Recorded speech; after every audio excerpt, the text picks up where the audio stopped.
when they exceed the upper limit of their worthiness, whatever they've been programmed to be accept or willing to take in their life, that if they don't deal with that upper limit, they go into what's called the red zone. The red zone is high emotional state. It's a high anxiety, often demonstrated by poor or bad decision making or bad behaviors that take you out of that environment and put you back into the zone of whatever you believe you're worth. Today, my guest is Robert Christiansen. This is truly one of the most fascinating conversations I've ever had. Robert gets really vulnerable and he shares stories from the road, what he personally walked through, and he's dropping truth bomb after truth bomb. If you want to learn how to be a better partner and a better leader, you don't want to miss this episode. So here we go. Let's do this. What if the only thing standing in the way of changing your life was having the confidence you need?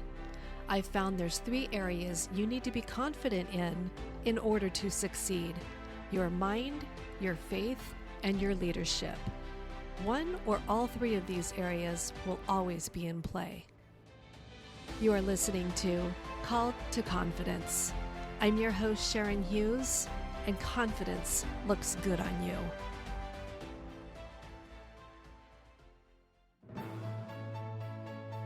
Dale Carnegie of Orange County is proud to sponsor the Call to Confidence podcast. Dale Carnegie is a world-class training organization focused on leadership, communication, presentations, and sales.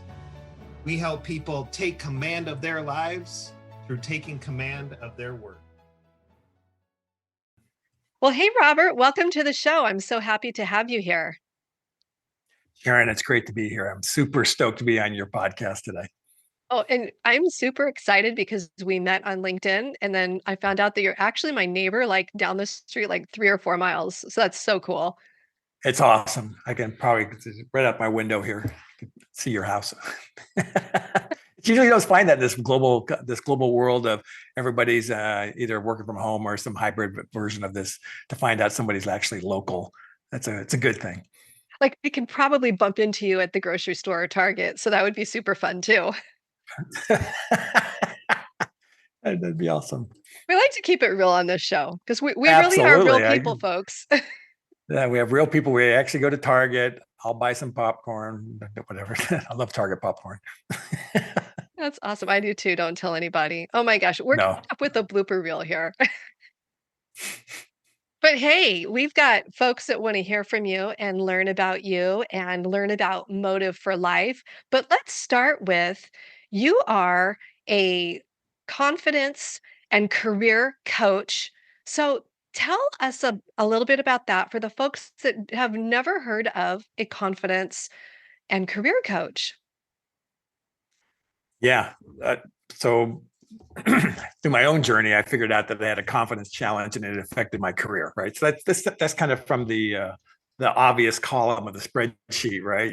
So if your confidence is challenged, it makes navigating your career and how much money you ask for and your earning potential, all sorts of things around that area. But what I struggled with wasn't so much confidence in areas of my life, like being a father or a husband. I very much have high confidence in that area, but I didn't have very high confidence in my ability to be an entrepreneur or secure a particular job or career goal that I wanted to go at, because I just didn't feel worthy of the outcome of having that high confidence, Ooh. which is a really interesting disablement of my own life, if you would. And so I suffered through that up until about my early 40s, when I started recognizing this pattern of constantly succeeding at something and doing some unconscious self-sabotage that would pull me back out of it again. And so what that caused me to do was to have some very serious dark nights of the soul, if you would, and wondering what was wrong with me, what's broken with me. And so I started on a journey. It actually started off as a spiritual journey because I was looking for everything. I went to therapists, and I was just going down the list of things. What can I try? And Sharon, I have to be completely open with you, is that I have tried everything. Tony Robbins and self-help and reading the books and Joe Dispenza, just all of it, and all kind of added together. And I started also paralleling it with spiritual activities and going and seeking another way, another path, some way to figure out what was going on with me. And I had a spiritual awakening, and it really was this voice in my head that said, Robert, you have a self-worth problem. And if your self-worth problem doesn't get fixed, you will never get the gifts that I've got to give you. And that is exactly what happened to me. And so it was like a lightning bolt. And I became someone who specialized in self-worth, which is the foundation of confidence. All confidence comes from the belief that you are worthy of the outcome of whatever it is you're going for. And I've always been a very strong mentor in a lot of people's lives, whether it be around relationships, mostly for men around relationships. And so I combined the two, and that happened about professionally about 15 years ago as a side hustle. And then I moved on to doing it professionally full-time, 100%, was able to amass a strong enough client base so that I can do it professionally now for the last 3 years. Okay, so there's so many things about your story that pop out to me. There's a lot of parallels actually that I have. So my story was quite similar, but I didn't have a confidence issue because I felt like everything's pretty much figure outable. I had a tremendous self-worth issue in the respect Mhm. that I didn't think I deserved things, even though I had conquered so many really great, interesting things. It Mm, was always um, success, tick the box. Okay, what's next? right. And it took a while, and I was just like, okay, so everything was like a goal, like a Mhm. bucket list goal, if you will. And then Mhm. once it was done, there wasn't the challenge to try to maintain what that thing was. It was just to find the next thing. Right. But then I pivoted. I had an international wholesale home decor business. I closed that because I fell in love with entrepreneurial events and I got certified as a life coach and all this stuff. But I hadn't dealt with all my stuff yet. I was in the journey. And one morning I woke up and I was praying and I had had dark night of the soul. Like, I'm so glad that you said that because so many people don't know what that is. Mhm. And I was praying and I was like, God, I am not going to make it. And he was just like, "What are you believing about yourself?" And I thought, "Are Yeah. you kidding? You know all the things." And he said, "Is it true?" Nobody ever asked me that in my entire life. And I was like, "Whoa." And that really became the cornerstone of my book and everything that I've done. So it's super Mm, exciting just to see you had a similar experience. And quite often I compare the battle for how men walk through that to how women walk through that.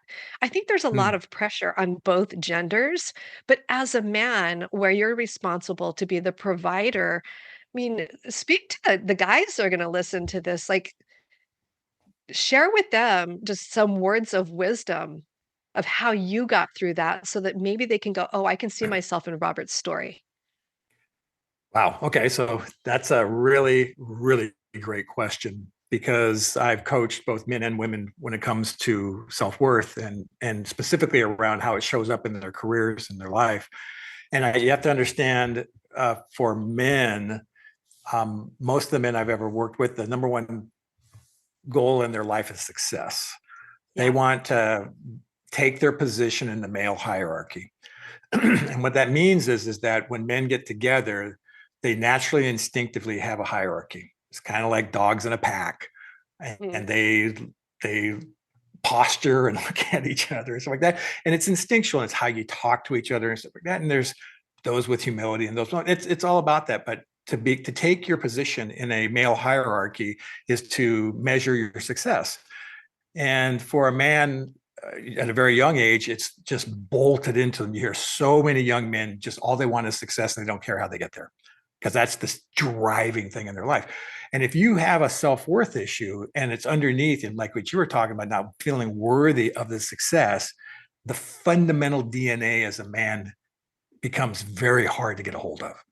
It is, you just feel you're broken, that the thing I was built for, to put on this planet for, was to succeed. I can't do. Okay. So now you have a broken man who goes about his life in a broken way. Mm. And now you have all sorts of problems. You have unleashed masculinity, which we see before, and that's a broken man. You see men who don't do anything and they're just lazy loiterers, and they don't contribute at all to society. All of those things are worthiness issues at play. So from a man's point of view, being able to provide, to have work, to have some sort of work in their life that's meaningful, to be able to show up for their partner in a way that's very stable, in the face of very, what I call, to be the tent pole, right? The tent pole doesn't have to do a whole heck of a lot of things. It just holds up the tent, but it's super important, right? But those type of things. The women that I've coached have expressed to me that their key fundamental drivers is safety and love, which was, it's just something that most men don't think about, because, my wife always says, hey, when I get out of the car and I'm in the parking lot, I'm looking around. Okay. For me, I just get out of the car and go, right? So these kind of concepts are hard for us to relate to. So from a career point of view, it was different in the coaching and how I talked to somebody about how they saw worthiness and how it showed up for them in their relationships and their community, and how it showed up for them in safety and acquiring money for safety purposes, et cetera. So they're two different things, very, very different things and different motivations. So from a man's point of view, it's always been about how can I show them how to check the box about success in three fundamental categories. One, money, the vocation they do. Two, relationships, how they show up. And three, around health, how they hold their body, how they physically feel. So those are the big key drivers for a man. I really like that. And I think that so many people miss it. Say the three drivers again. So there's three. Well, every person has the three fundamental things Mhm. that make up their life. There's money, health, and relationships. Okay, those are the three-legged stools. You have to deal with all three, and self-worth is connected to all three. It's you cannot have money and relationships without health. You can't have health and relationships without money, and you can't have money and health without having a community relationship, because it all just falls Yeah. apart, right? So it's that triad, right? And so how that shows up for each person may be different categories in those areas, but those are the three drivers. Yeah. Yeah, I like that. So when how would somebody that's listening to this goes, okay, well, I think my health is okay. Pretty successful. Maybe I could make more money, but my relationships are not so great. Like, I've been married 10 years. My wife's doing the minivan thing with the kids all day, and we just kind of check in and go to sleep and rinse and repeat. Like, So I from a think that's male a big perspective, indicator. yeah, I would agree, right? Is it routine? Is it just the same old, Routine. Um, it depends. So I can only speak from a masculine male point of view. Okay, so Yeah. this is very important that I'm clear on that, Yeah. because many men come to me and say, "Hey, my relationship is just not where it needs to be. My wife's talking about her not being happy. That we might be talking about divorce or separation and stuff."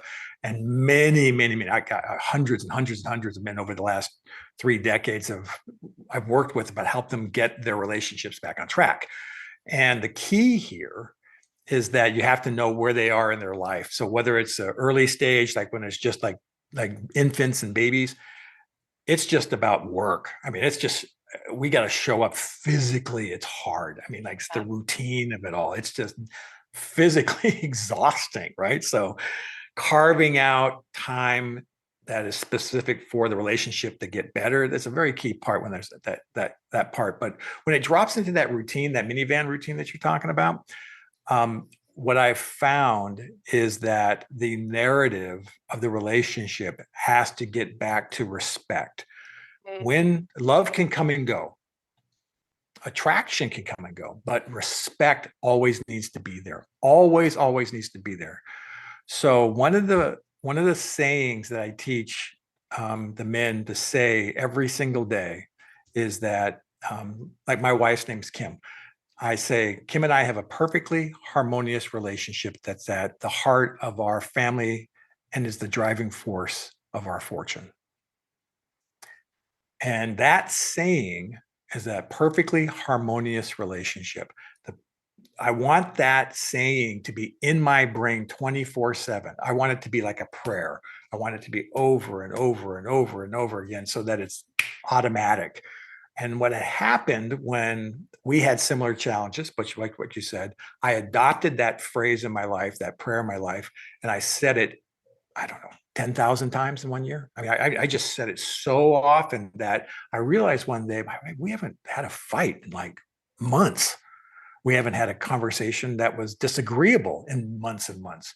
We seem to enjoy ourselves driving the minivan, right? So from my perspective, I needed to have that context in my brain that I respect my wife and that we have a perfectly harmonious relationship. So that was the starting point on that, Sharon. I think there's so many more pieces to pull on that, but that was like the starting point. Yeah, yeah, and that definitely gives the listeners just a place to go with, I'm sure, so many more questions. So I'll make sure that how to reach you is linked up Yeah.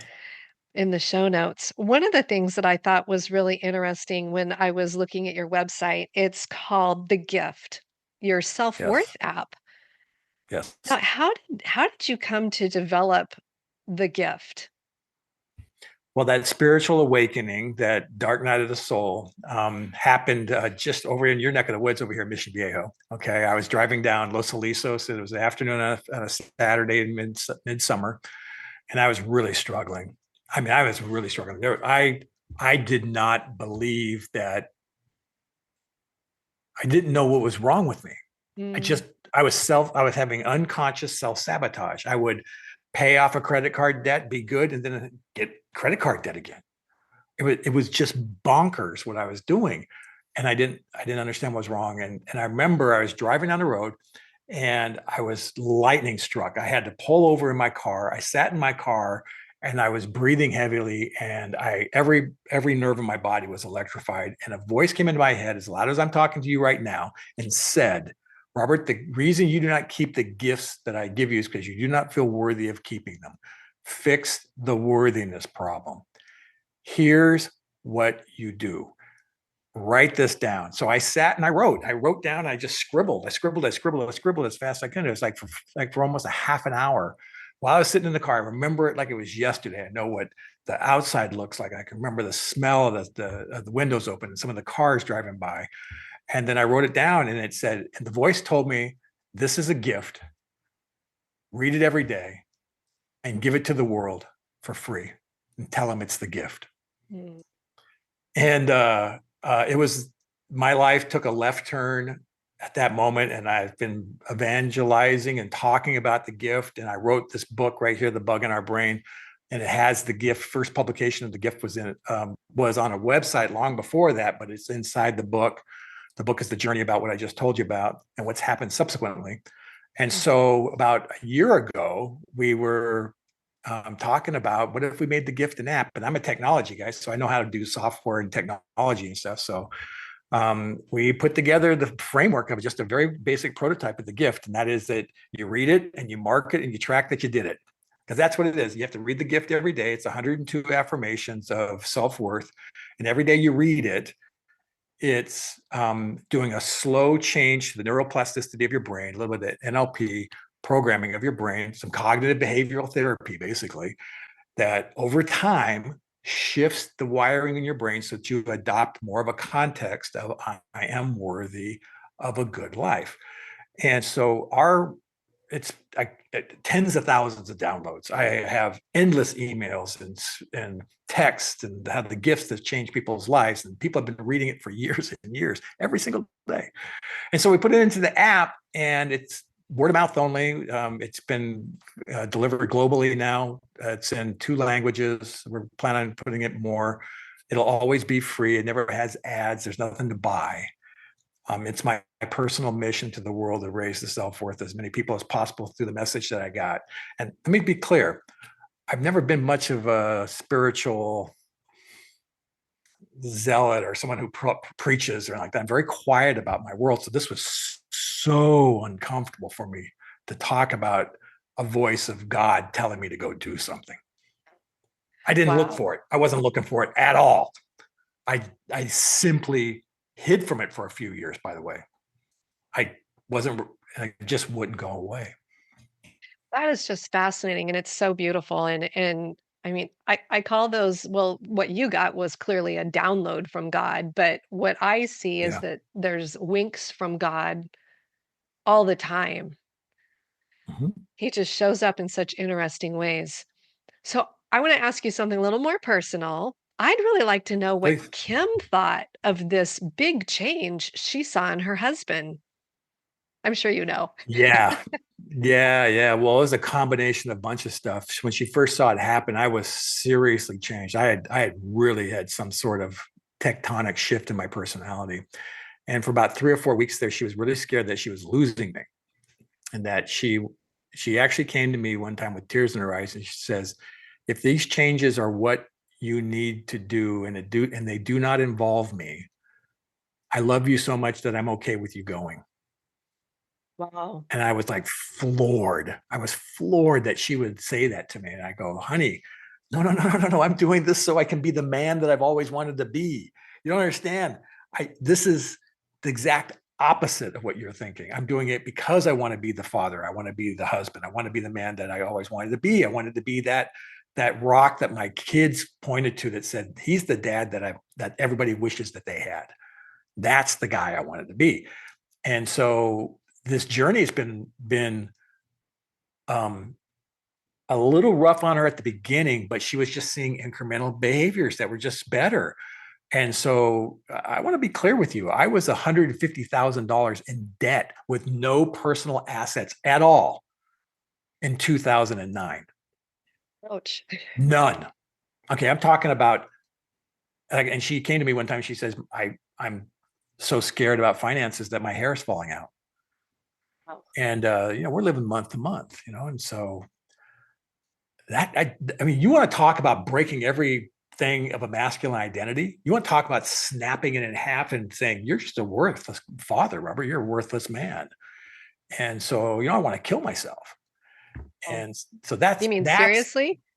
absolutely Wow. okay. So when I talk about the dark night of the soul, I'm talking about Yeah. um, I'm worth more in the insurance policy than I am and that I am alive. And that's just broken thinking, right? It's just really Yeah. broken thinking. That's not true at Yeah. all. But for a minute there, for some time there, I thought that. I go, okay, now I'm really in trouble if that's becoming an option. So I had to get out of that.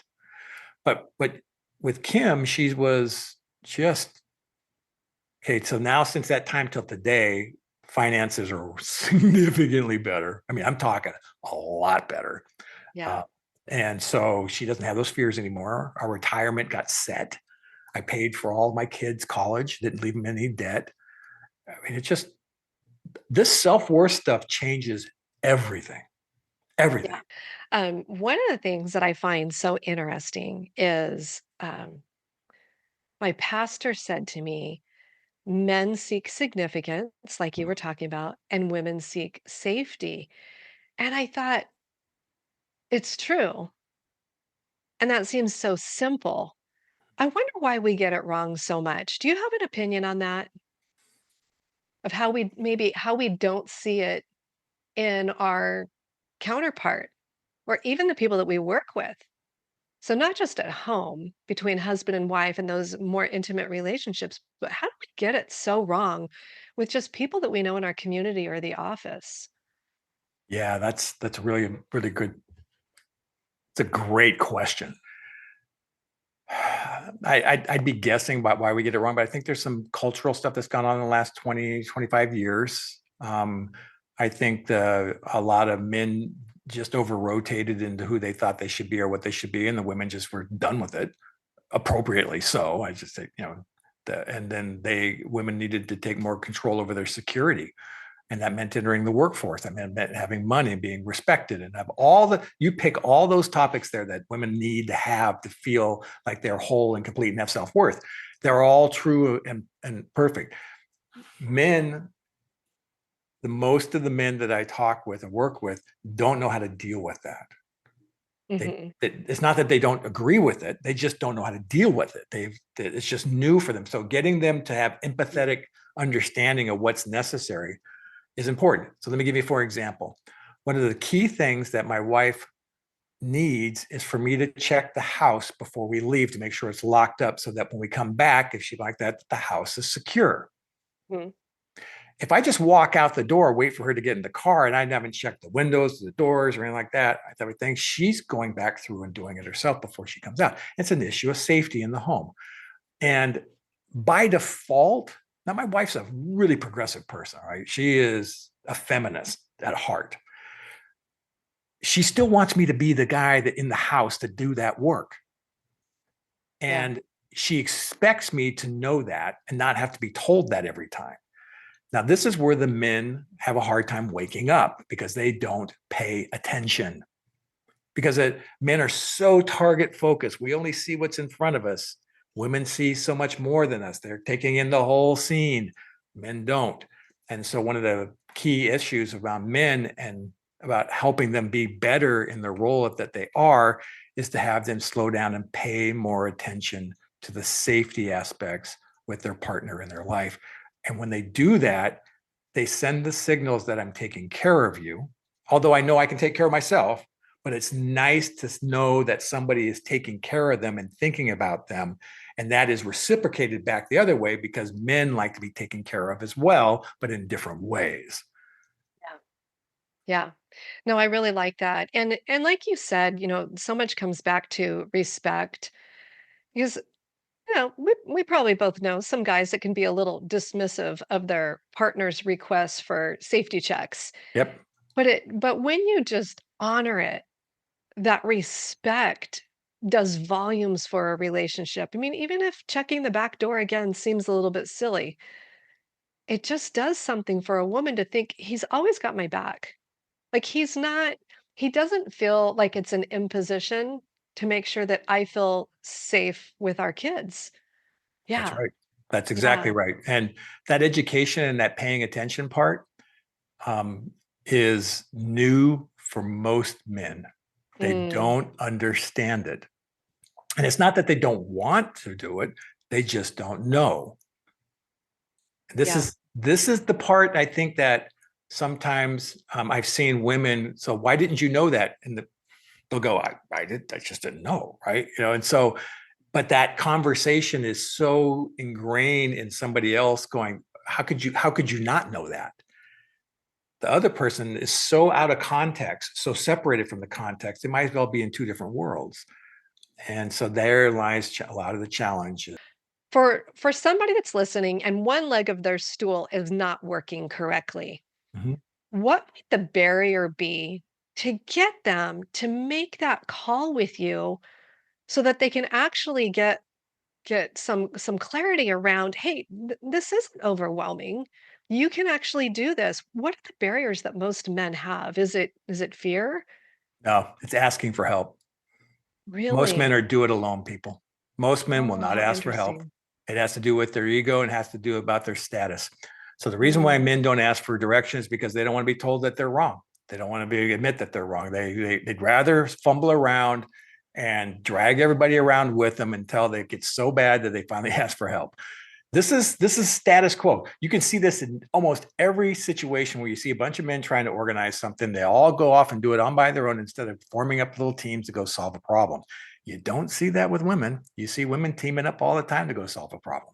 well, they go to the Men, bathroom together, so that's you're right. exactly right. Men are really, really struggle with asking for help. It is a continual problem. And unless there is a context of mutual trust established beforehand with men, they will not ask each other. Okay. Yeah. So they will drag the rest of the population around with them until they get beat up so much and they get a 2x4 across their head and they go, oh, I should have asked for help. Yeah. Do you think it's pride? No, I don't know what I've always thought about this particular one because I do it all the time myself. I mean, it's built into me to want to solve the problem myself, Mm, and it's hard for a man to go and seek out coaching for two particular reasons. One is that they got to pay money for it. All right, so that's typically very difficult for somebody to say, "Wow, I'm going to pay you how many thousands of dollars to come coach me?" That's a challenge. Okay, number two, They do not usually like having somebody tell them that they're wrong and that they have to do something different. Okay, so I'm gonna play a little bit as of devil's advocate Mhm. because there's a lot of people that will go hire a golf coach to improve their swing. Yeah. So why will they pay the money for that, but they don't want to pay the money to be told, "Hey, this little thing in your life, like, yeah, you need to work on this." Well, golf is a skill. Okay. Men will pay all sorts of money to get a skill. Okay. Okay. Coaching is emotional. Ooh, I like that. Okay. Okay, Coaching is emotional. that's gonna go down. Coaching is emotional. Coaching is emotional. If my whole goal when I meet with somebody is to sit and listen for the language that they're using to describe their situation. Inside the language is the words, and in the words is the emotion. The emotion tells me where the pain is coming from. Okay, so if somebody is reluctant to go and have a conversation with their father because the father did something to them when they were a child, they're going to avoid that conversation because they don't want to deal with the emotion of it. But that wound inside that man that occurred as a child is creating havoc in his life every single day for years. And he will go to his grave protecting himself from that emotional trauma again. Wow. Folks, we're getting deep here. We're getting deep. So I know that you coach a lot of men and Mhm, women around leadership. mhm. So if they have this broken self-worth, how does that affect their leadership? Wow. Okay. So I have one client that um, he is probably one of the best entrepreneurs I know. He's just naturally has the ability to see an opportunity, what the solution needs to be, how to put the money into it, how to put the right people in, and to go do it. He has the gift of um, the Midas touch, if you would, about his endeavor. So money will never be a problem for him. Never. He's just got it. The problem is he's a terrible operator and a terrible leader. He does not know how to lead. So because he has a worthiness issue, right? So he does not deal with the success well at all. He tends to self-sabotage. He will spend money that he doesn't need to spend money on. There's all sorts of different things. But the key issue is that it shows up as a leader in some very key things. Number one, he doesn't listen. And it shows up. So what is the telltale sign that somebody's doesn't listen? They get on their phone in the middle of a meeting and they're responding to text and they're not listening to the room. They're not present. Okay. You know what that tells the rest of the people on the team? You do not matter. Number two, they don't show up on time. They come late. They don't make the meeting. What does that say? Tells the people that are leading, you do not matter. Okay. Number three, they say they're going to do something around a promotion, a review, or give them some sort of help, and they don't do it. What does that tell the people? You do not matter. So if you notice a thread here, that leaders who have self-worth issues self-sabotage the people on their team by communicating them one fundamental thing. You do not matter to me. Mm, Wait, that'll take a team down really quick. Every time. Well, unless you pay them enough. Yeah. Okay. So to that point, I was talking to a business owner. This was years ago before I entered this space at all. And we were talking about paying people to have a good attitude because he Mhm. actually asked me what sets me apart from other people. And I said, I have a good attitude. And he said, oh, well, I can pay somebody for that. And I thought, it doesn't matter what you pay them. If you disrespect them and treat them terrible or whatever it is, they're not going to have a good attitude at work. But I think there's a lot of like we have choices in how we show up, right? That's true. That's Yeah. exactly true. So I would think that that particular comment that you said there with that they they pay someone to have a good attitude while they're around him. Okay. Right. Not when they're not in the room. The real attitude always comes out. Yeah. Always comes out. Yeah, Yeah. self-worth at a leadership level is such a critical part of the leadership program that we have that I have so many small business owners who struggle with their self-worth as they get higher in success. They don't understand why they're self-sabotaging, why they get distracted, why procrastination got involved, why they're doing sneaky stuff, the sneaky stuff that they don't talk to anybody about. Mhm. Okay. And they are off doing something that they shouldn't have been doing. They know they shouldn't be doing it, but they're not telling anybody and they're not talking about it. Mm. And so creating a safe place with somebody who's successful is a top priority for a coach. I mean, just giving them that confidential space where they can just kind of, okay, well, I've been doing this. And I go, oh, that would make sense why you're not feeling very good. Oh, I love that. Yeah, and I think it's so true. It's so true. Yeah, I've been around those leaders that they're on their phone, they're super distracted. And I That's right. always thought that it was because they weren't focusing because maybe they weren't very organized, but that could be a key of it or a component of it. But I agree with you. I think that it's that underlying message. It is. So here's something that works for both men and women. Okay. So if you have a leader that does this, that gets on the phone or is answering texts in the middle of let's say there's 3 or 4 people in the room and the leader gets on the phone and starts texting or something like that. I just stop talking. Mm. I just cause a quiet to be in the room. And it takes about 10 seconds for the leader to pick up on it. They look up and oh, we'll wait for you. Oh my goodness. Message sent. And then you do it happy. You make it, no, it's okay. Take care of that. We'll continue when you're done.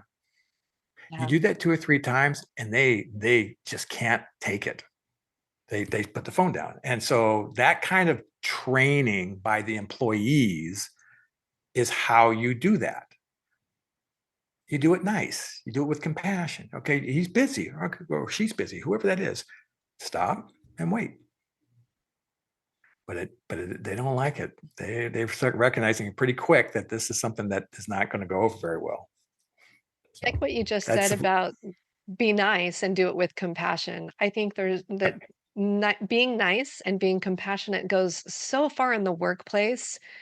And quite often, I think because I'm kind of like a little kindness fairy, if you will, but I think people mistake kindness and compassion for weakness at times. Like maybe they mm. just don't understand the social cues around that.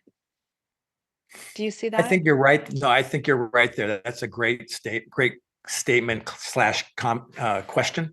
The the challenge is that how do you talk to somebody with what I call kind candor, Mm, kindness and candor, right? So, for example, if someone's not doing the job up to the standard, they're a C player or a D player. Keeping a C player or a D player in your business when the A players hate it. They A player goes, why is that person in the business? Look how badly and they're getting paid nearly about the same as I am. It makes for a toxic environment when that's going on. The A players eventually leave. So you have to have candid conversations with your C players and your D players. And if you don't know who they are, just ask your staff. They'll tell you who they are. ah, They instantly will tell you. So that's one of the workshops we do is we bring the leaders in and we have a list of all the employees and we say, okay, leaders, we break them out. We have everybody with the list. Now go through the list and put an A, B, or C next to everybody's name. Now you can't do that for the people in the room, but you do it like that. And it's surprising how many people are listing exactly the same people. Exactly the same people. There's your interesting. list of C players. Now you have to go and have a kind, candor conversation with them. What is the behaviors that you're doing? What is the attitude problem that you have? What are the things that are going on? And when we walk our leaders through that process, that exercise, the clarity that comes for them and the relief and that okay, this is the kind candor conversation I have to them. Can we get you coaching or can we help you training wise to get you up to a B level?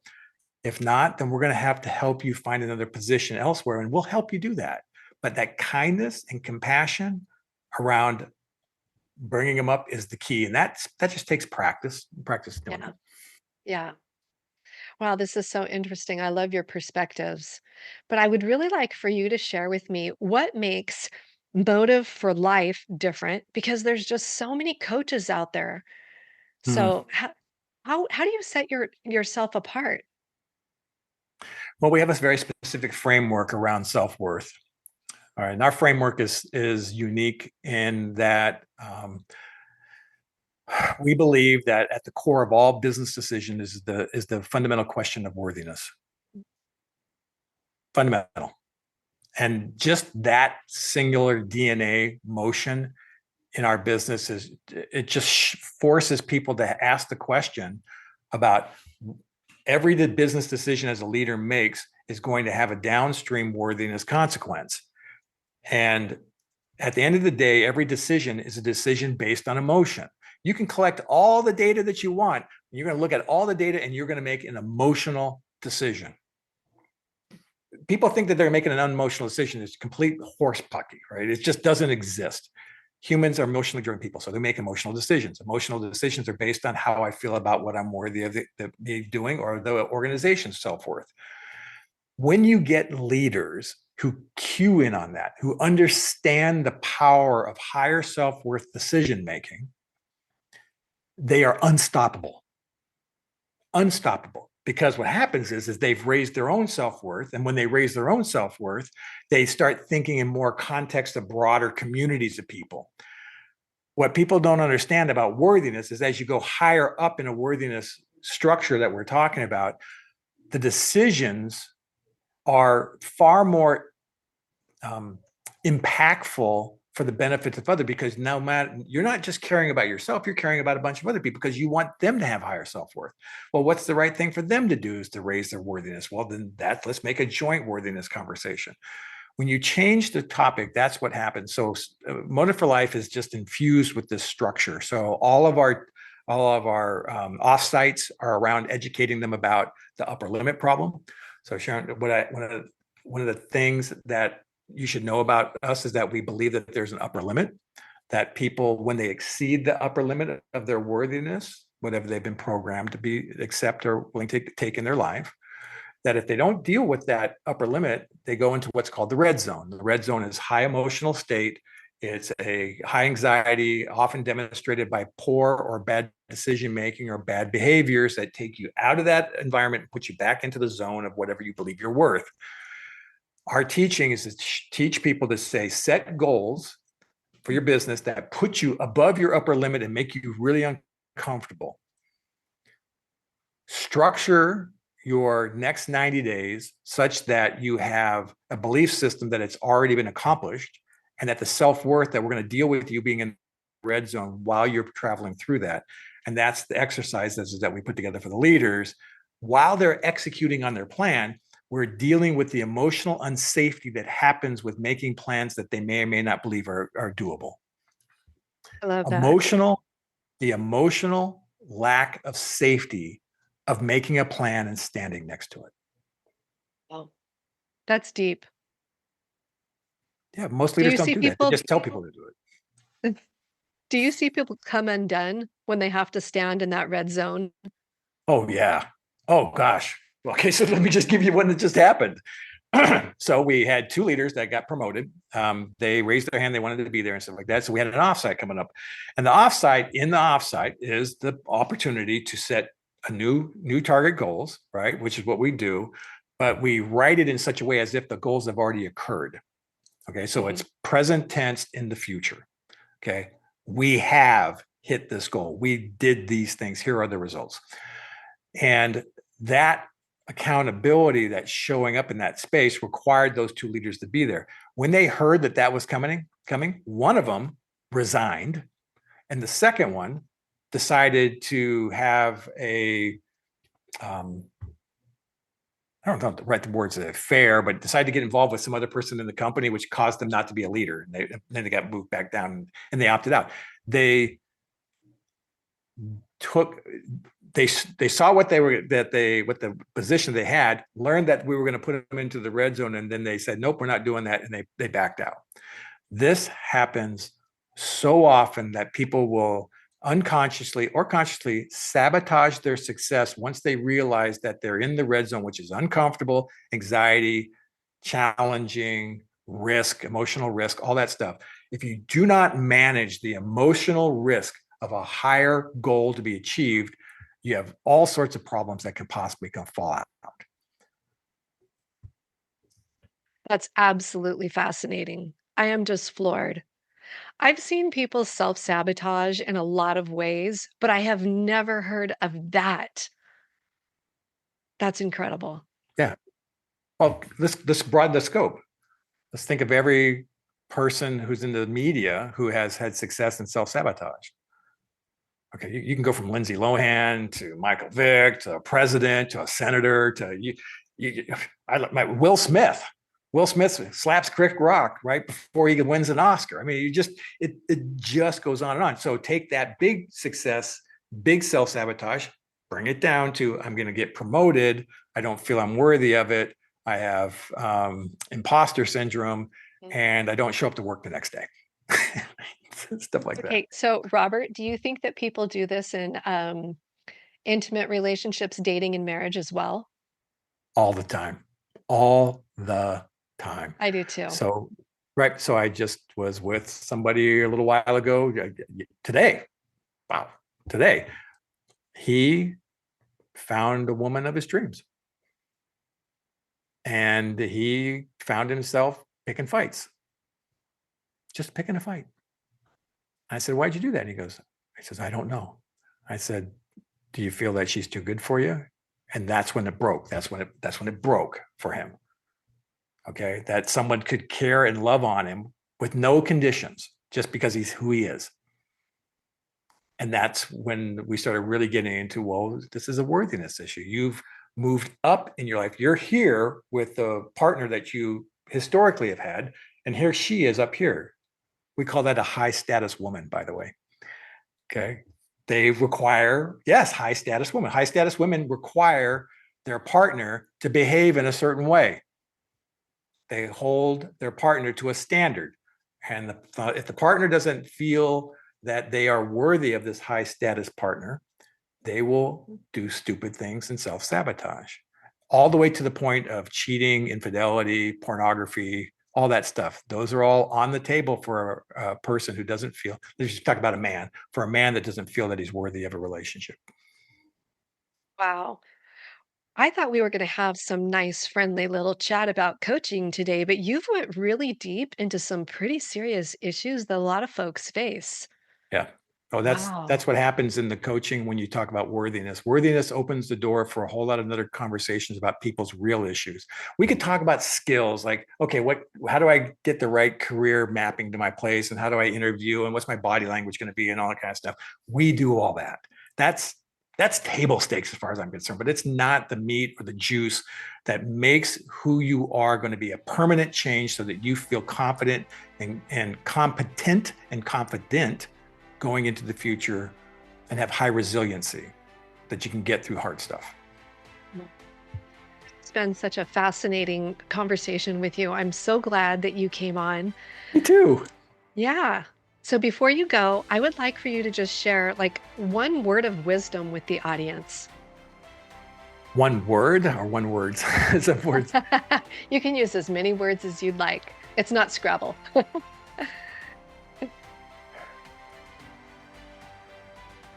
You're worth the effort. Every human being has value.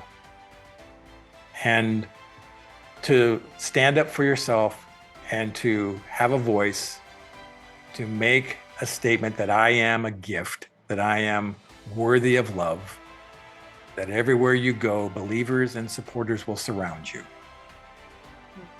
That objective, that I am worthy of being counted and having a voice, is a God-given right.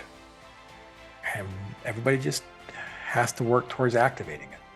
It's in every single human being. And if we can get to it and turn the volume up and ignite it, then I think we got something good going. It's beautiful. Robert Christiansen, Motive for Life. Thank you so much for being on the show. Thank you very much. I'm so grateful you have me on it.